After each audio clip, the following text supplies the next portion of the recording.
Welcome to Melanin Chronicles, where love, power, and race collide. Here, we tell cinematic stories of billionaire romance, racism, and the resilience of African Americans navigating worlds built to exclude them. These aren't just love stories. They're survival stories. Atlanta had seen wealth before. Old money tucked behind iron gates in Buckhead. New tech money rising near Midtown.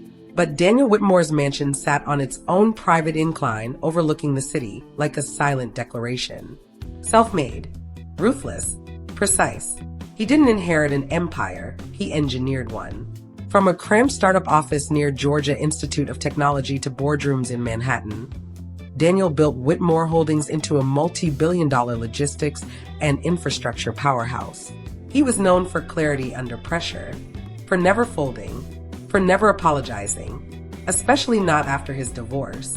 The tabloids called it the fall of a titan. Investors called it temporary instability. Daniel called it necessary. So when he returned to his Atlanta estate after weeks of public scrutiny, he expected silence, order, control. Instead, he noticed something different. The house didn't feel empty. It felt intentional. The art had been rearranged. The lighting softened. The dining table no longer looked like a negotiation chamber. Someone had replaced the cold marble centerpiece with fresh white lilies. And standing near the window overlooking the city skyline was Monica Hayes. She wasn't supposed to be noticeable. She was the housekeeper. But there was something about the way she stood. Shoulders steady, chin slightly lifted. That disrupted the hierarchy of the room. Monica worked 2 jobs. Cleaned homes during the day. Managed evening shifts at a bookstore in West End. Every dollar she earned helped keep her younger brother enrolled at Spelman College, where he studied political science with dreams bigger than their childhood apartment. She did not come from iron gates. She came from bus routes and scholarships. And yet, when Daniel's eyes met hers for the first time that evening, there was no intimidation, only awareness. "Did you approve the charity restructuring proposal?" she asked calmly, referring to a file left open on his office desk. Daniel paused. No one in his executive circle questioned him that directly, let alone someone on household staff. "That's confidential," he replied, not unkindly. Monica didn't flinch. "It's also overdue," she said softly. "The West End Community Center has been waiting 6 months." Silence fell between them, thick, charged, immediate tension. She wasn't flirting. She was challenging him. Daniel Whitmore was used to admiration, fear, negotiation. He was not used to being held accountable in his own home. Later that night, long after Monica left, Daniel reviewed the file again. For the first time, he wasn't calculating profit margins. He was thinking about impact, about integrity, about a woman who cleaned his floors but refused to lower her voice. And somewhere in Atlanta, under the glow of city lights, 2 worlds had quietly collided. But the real question wasn't whether a billionaire could fall for his housekeeper. The question was, what would happen when the world found out? Daniel Whitmore did not believe in coincidence. He believed in leverage, in timing, in calculated risk. So when he found himself lingering in his own kitchen at 11:47 p.m. 3 nights in a row, he told himself it had nothing to do with Monica Hayes finishing her evening cleaning shift. It had everything to do with insomnia. At least, that's what he told himself. The first night, she was wiping down the marble counters, headphones resting around her neck. A hardcover book sat open beside the sink. Daniel noticed it immediately. "You read economic policy for fun?" he asked, glancing at the title. Monica turned, surprised, but not startled. "It explains why certain neighborhoods stay underfunded," she replied. "Patterns aren't accidental." Her tone wasn't confrontational. It was thoughtful, analytical. Daniel leaned against the counter, sleeves rolled, expensive watch catching the soft kitchen light. "You think my company contributes to that?" Monica met his gaze directly. "I think corporations often fund optics before outcomes. Chemistry, not romantic. Intellectual. Dangerous." The second night, he asked her where she studied. "I didn't finish," she admitted. "Family responsibilities." There was no shame in her voice, but Daniel caught the flicker in her eyes, the quiet ache of interrupted dreams. "I started my first company in a garage," he said. People told me I didn't belong in rooms with venture capitalists. She smiled faintly. And now you own the building. Subtle tension lingered beneath their words, because there was a difference. When Daniel walked into rooms, doors opened. When Monica walked into rooms, she was expected to clean them. Atlanta's social scene made that distinction clear. At charity galas, Daniel's name was printed in gold lettering. Monica's world didn't include engraved invitations. It included bus schedules and overtime shifts. Yet when they spoke, that hierarchy dissolved. On the third night, rain tapped against the glass walls of the estate. Thunder rolled across Buckhead's hills. Monica stood by the window, watching the city lights blur. "Do you ever feel isolated?" she asked quietly. Daniel hesitated. He had board members, investors, associates. But isolation? Yes, he admitted. Power is loud. Loneliness is quiet. She nodded as if she understood completely. In that moment, curiosity deepened into something softer, something warmer. He noticed the way she tucked loose strands of hair behind her ear when thinking. She noticed the way his voice lost its corporate sharpness when he spoke about community redevelopment. But neither ignored the unspoken reality between them. He was a billionaire employer. She was the black housekeeper in his home. Atlanta was progressive until it wasn't. And both of them knew the world would not interpret late-night conversations as innocent intellectual exchange. The fourth night, Daniel poured 2 cups of tea without asking. He handed one to her. Their fingers brushed briefly. Electric. Not scandalous. Not yet. Just possibility. And as thunder rolled again outside, Daniel Whitmore realized something unsettling.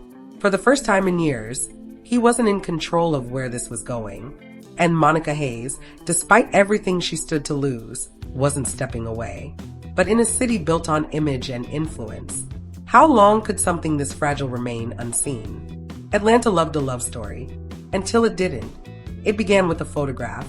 A charity fundraiser in Midtown, glass chandeliers, tailored tuxedos, legacy donors pretending to care about urban education reform. Daniel Whitmore was the keynote speaker. Calm, commanding, untouchable. But this time, he didn't arrive alone. Monica stepped out of the black town car beside him in a deep emerald dress. Elegant, understated, powerful in its simplicity.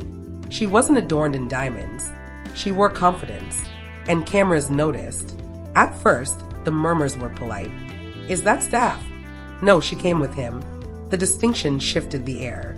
Daniel introduced her without hesitation. "This is Monica Hayes." No title, no qualifier, just her name. Inside the ballroom, microaggressions began to bloom like subtle poison. "You clean for him?" a woman asked with a syrupy smile. Monica held her posture. "I manage his estate operations." A half-truth, a shield. Another guest leaned toward Daniel. "You're diversifying your social circle, I see." Daniel's jaw tightened. He didn't laugh. Across the room, board member Charles Whitaker observed quietly, calculating. The next morning, headlines moved faster than truth. Billionaire's new romance raises questions. From house staff to high society, the comment sections were uglier. Gold digger, opportunist, strategic. Atlanta's social elite masked racism in language like concern and professionalism. But Daniel's family dispensed with subtlety. At Sunday dinner in his mother's Buckhead estate, crystal clinked against china as she folded her napkin with precision. "Daniel," she began gently, "you've always made bold decisions. But this one feels impulsive." "Monica isn't a decision," he replied evenly. His father cleared his throat. "Optics matter. Investors are conservative." There it was again. Optics. Monica wasn't present, but she was dissected. Back at Whitmore Holdings headquarters, tension escalated. An emergency executive meeting was called. Charles Whitaker leaned forward. "Your personal life is affecting stock volatility." "It's affecting prejudice," Daniel corrected. Silence. Then the line that changed everything. "Is she influencing your corporate direction?" The implication was clear. A black woman could share his home, but not his strategy. When Monica's bookstore manager suddenly reduced her hours without explanation, the power imbalance crystallized. Her livelihood could be shaken. His reputation would survive. That night, Monica stood in Daniel's kitchen, shoulders trembling, not from fear, but from realization. "They're not questioning you," she said quietly. "They're questioning me." Daniel stepped closer. "We can handle this." But she looked at him differently now. "You can handle it," she corrected softly. Outside, Atlanta's skyline glittered like nothing was burning. Inside the mansion, something fragile began to crack, because subtle prejudice had evolved into something sharper. Public, strategic, and far more dangerous. The world had seen them, and now it was preparing to remind Monica exactly where it believed she belonged. The question was no longer whether love could survive scrutiny. The question was, would Daniel's power protect her, or expose just how little control he truly had? If stories like this matter, comment, like, and subscribe to Melanin Chronicles. Power does not panic. It calculates. And someone inside Whitmore Holdings had begun calculating weeks ago. The attack didn't come loudly. It came strategically. On a Tuesday morning, financial blogs published excerpts from a confidential acquisition proposal, an expansion into underserved Atlanta neighborhoods that Daniel had personally championed. The leak sent investors into frenzy. Stock prices dipped. Speculation exploded. By noon, a second narrative appeared. An anonymous source claimed the leak originated from Daniel's private estate, from a personal device, from someone with household access, Monica Hayes. The internet did what it always does when offered a convenient villain. She positioned herself. Classic setup. She studied him before she seduced him. The cruelty moved faster than facts. Daniel received a call from Charles Whitaker within minutes. "We need to control this," Charles said calmly. "Distance yourself publicly. Launch an internal investigation. Show leadership. Distance yourself." The words felt surgical. At the estate, 2 compliance officers arrived with polite expressions and cold instructions. They requested access to Monica's phone, her laptop, her email. She stood in the living room where she had once debated policy with Daniel, now treated like a liability. "I didn't leak anything," she said quietly. One officer avoided eye contact. The other typed without looking up. Daniel watched, jaw clenched. For the first time since this began, his power felt procedural, bound by shareholders, by optics, by structure. Monica noticed his hesitation, not disbelief, hesitation. That hurt more. By evening, security footage from the estate was circulating internally, clips edited without context, paused at moments where Monica entered Daniel's office to clean. The implication was intentional. Social media escalated from suspicion to humiliation. A local news segment aired a blurred image of her beside Daniel at the gala. The headline, "From Housekeeper to Corporate Threat?" It went viral. At the bookstore, customers whispered openly. A woman recorded Monica shelving books and posted it with the caption, "Corporate spy in the wild." Her brother called from campus at Spelman College, voice shaking. "Monica, what's happening?" That was the moment she broke. Not publicly, not dramatically, just quietly in Daniel's kitchen after the officers left. "I work 2 jobs, she whispered. "I sent him to school. I built everything carefully." Her eyes filled, not with guilt, but with exhaustion. Daniel stepped toward her. "I will fix this." She looked at him, really looked at him. "This isn't something you fix," she said. "This is something they planned." And in that instant, the audience understands. This was never about leaked documents. It was about removing her. Because Monica wasn't just dating a billionaire. She was influencing him, challenging him, redirecting capital. Someone inside that boardroom saw her as a threat long before the headlines did. Later that night, alone in his office, Daniel reviewed internal access logs personally. A timestamp caught his eye. Executive floor. After hours. Credential, C. Whitaker. Daniel's pulse slowed. Not a shock. Clarity. The betrayal wasn't from the outside. It was sitting at his own board table. And the most devastating realization of all, they had assumed framing her would be easy. Because bias is predictable. And predictable bias is weaponized power. But if Daniel exposed the truth, he would ignite a corporate war. If he stayed silent, Monica's name would remain stained. For the first time in his career, Daniel Whitmore faced a decision that money could not solve. Would he protect his empire or defend the woman they tried to destroy? When the scandal peaked, Monica Hayes disappeared.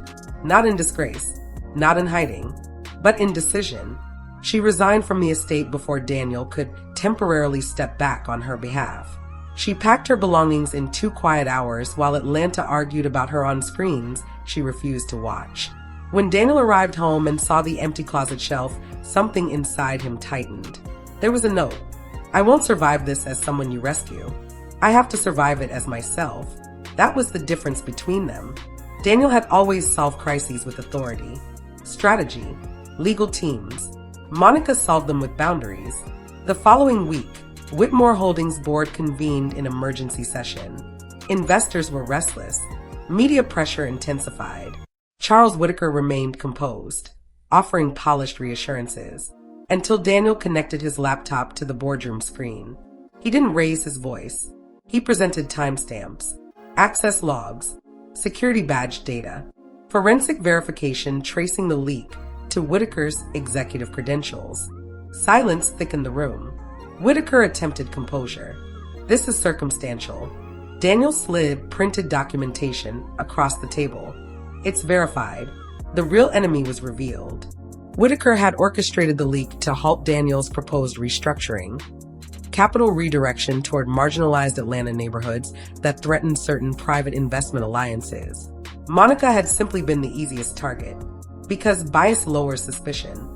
The board's faces shifted from skepticism to calculation. Legal counsel was called. Whitaker was escorted out, privately at first. The company issued a neutral statement about internal restructuring. But Monica's name was still trending as a villain. That part hadn't been corrected. Daniel stood at a crossroads. He could let the internal cleanup remain quiet, protecting stock stability.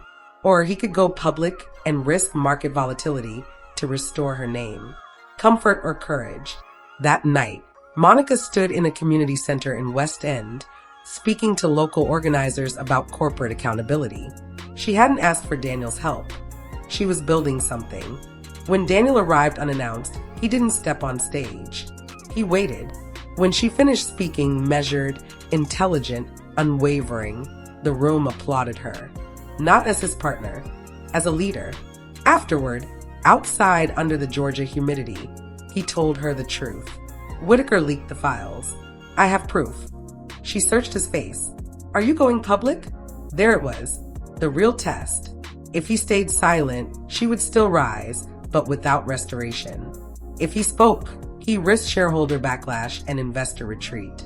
The next morning, Daniel Whitmore held a live press conference. No PR softening, no filtered language. He named Whitaker. He exposed the manipulation. He acknowledged how bias had made Monica an easy scapegoat. The market dipped 4% within hours, but something else surged. Respect. For the first time, Monica watched the news and saw her name cleared in real time. Not because he saved her, but because he chose integrity over insulation. Still, when reporters asked if she would return to the estate, she answered firmly, "I don't need to return anywhere. I'm building forward." And in that moment, something irreversible shifted. Daniel had defended her, but Monica had surpassed the narrative entirely. The empire remained his. The movement, that was becoming hers. Atlanta had always admired power, but now it was witnessing transformation. 6 months after the scandal, Monica Hayes stood on a stage inside a renovated industrial warehouse on the west side, now converted into the headquarters of the Hayes Initiative, a strategic consulting firm focused on transparent corporate reinvestment in underserved communities. What began as survival had evolved into architecture, policy architecture, corporate accountability architecture. And today's summit was standing room only. Executives from regional banks, startup founders, city officials, nonprofit directors, even representatives from Morehouse College were present to discuss long-term partnership pipelines. Monica wore ivory, not extravagant, but deliberate. Strong shoulders, clean lines, no diamonds, no apology. When she stepped to the podium, there was no mention of scandal, no bitterness in her tone. Community reinvestment, she began calmly, should not depend on who someone falls in love with.